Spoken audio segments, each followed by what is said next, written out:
Hello there. So this one is called Holiday in Tenerife, and I want to show you what is an extremely rare sight, because this is the only place pretty much, or places like it, where I can show you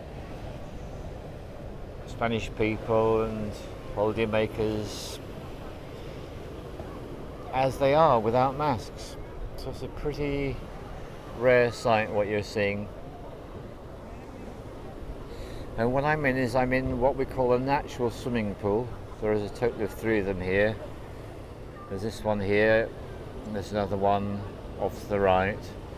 And off to the left there's one which actually has got like some sand. And you can see that behind the swimming pool the sea is pretty rough. And because of where Tenerife is, slap bang in the Atlantic Ocean, the sea is really rough the majority of the time here. So that's why they've created these natural swimming pools, as they call them. It's a bit of an unusual day today because we've got what we call the Kalima, and there you can see the sun. So it's actually about 30 degrees at the moment, and the air is filled with sand from the Sahara Desert, and it's like being in the car with the heating turned up full blast, with the fan up full blast. That's the kind of feeling like it is. Amazingly, just here actually it's not particularly windy, but it generally is. So let me tell you a little bit about it. So if you come on a holiday here and you like masks, you are absolutely fine. This is mask lovers paradise actually. If you don't, then the only time you'll ever get to see people's faces is in situations like these. So you expect to wear a mask when you're outside at all times, and when you go into any shop or supermarket or market. And in order to get into a place like this, I got here really early, so there's no queue. I got here just before 9 o'clock. If you get here any other time of day, then you'll have to stand outside the swimming pool area in a very, very long queue, wearing your mask, of course. And eventually you'll get in. And once you get in, you can take your mask off and be without the mask. And some people do that.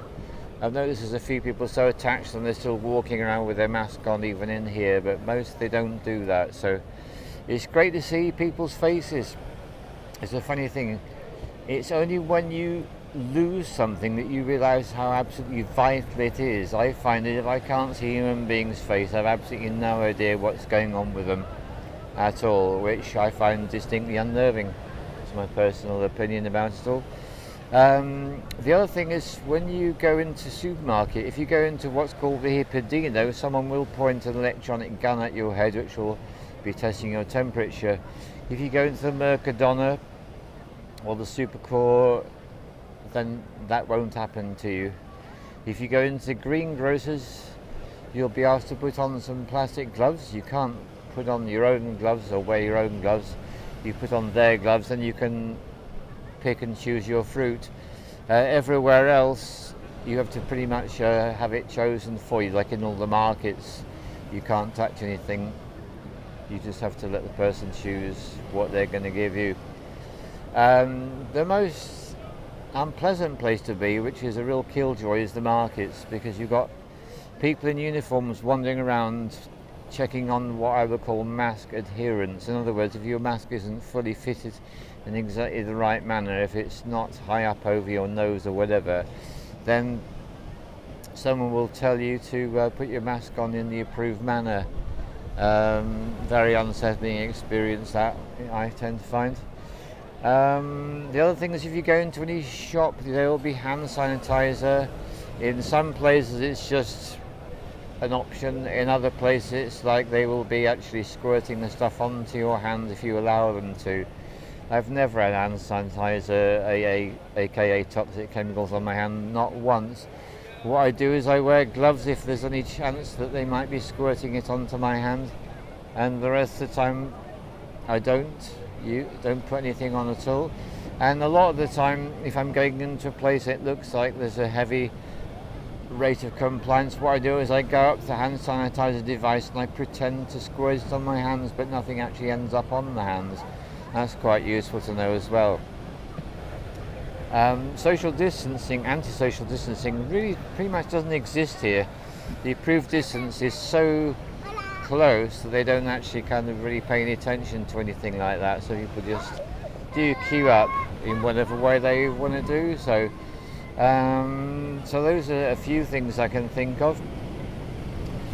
Right, here's another thing. So when you're outside, you're supposed to be wearing a mask at all time anywhere. In the city, in the countryside, in the suburbs, doesn't really matter where.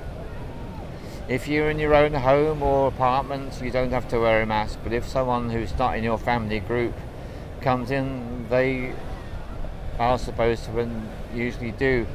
But then there's the other thing, which is there are times, despite all these rules, you'll find people wearing masks when there seems to be no obvious reason why they would do so, and then there's other times that they don't, so it is just like completely confusing, which of course is the whole idea.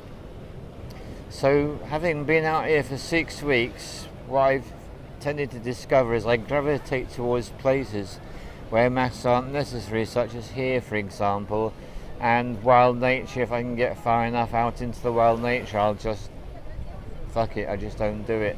Other people do though, especially if you go up into Las Mercedes or the Inaga Forest, you see people wandering through the wild nature with them on. So that's all a personal choice really. So that's pretty much it, I would say, except to say this, which is that everything I've been telling you about has all been taking place in what we call the state of alarm, which was declared some months ago. And state of alarm really means all the regulations I've been speaking about. However, at any point this could change, and it could change to becoming what's called the state of exception. Now should this be triggered, then everything changes again. And I have been informed by a native resident who lives in a different part of Spain that if that happens, then I can kiss my flight back home goodbye, because nothing would be honoured. So that is a possibility still, and it could even be triggered in the next 48 hours, in which case we won't be going anywhere. So we'll just have to see how it all goes. It is strange, it really is. This is a visit to Tenerife unlike any of my others. I do feel a sense of sadness about imminently leaving here, which is happening a couple of days' time. It's been an extraordinary experience in so many ways. I'm very grateful to have had the time to be here and experience life here, and the ongoing issue with the rules and the regulations and the control.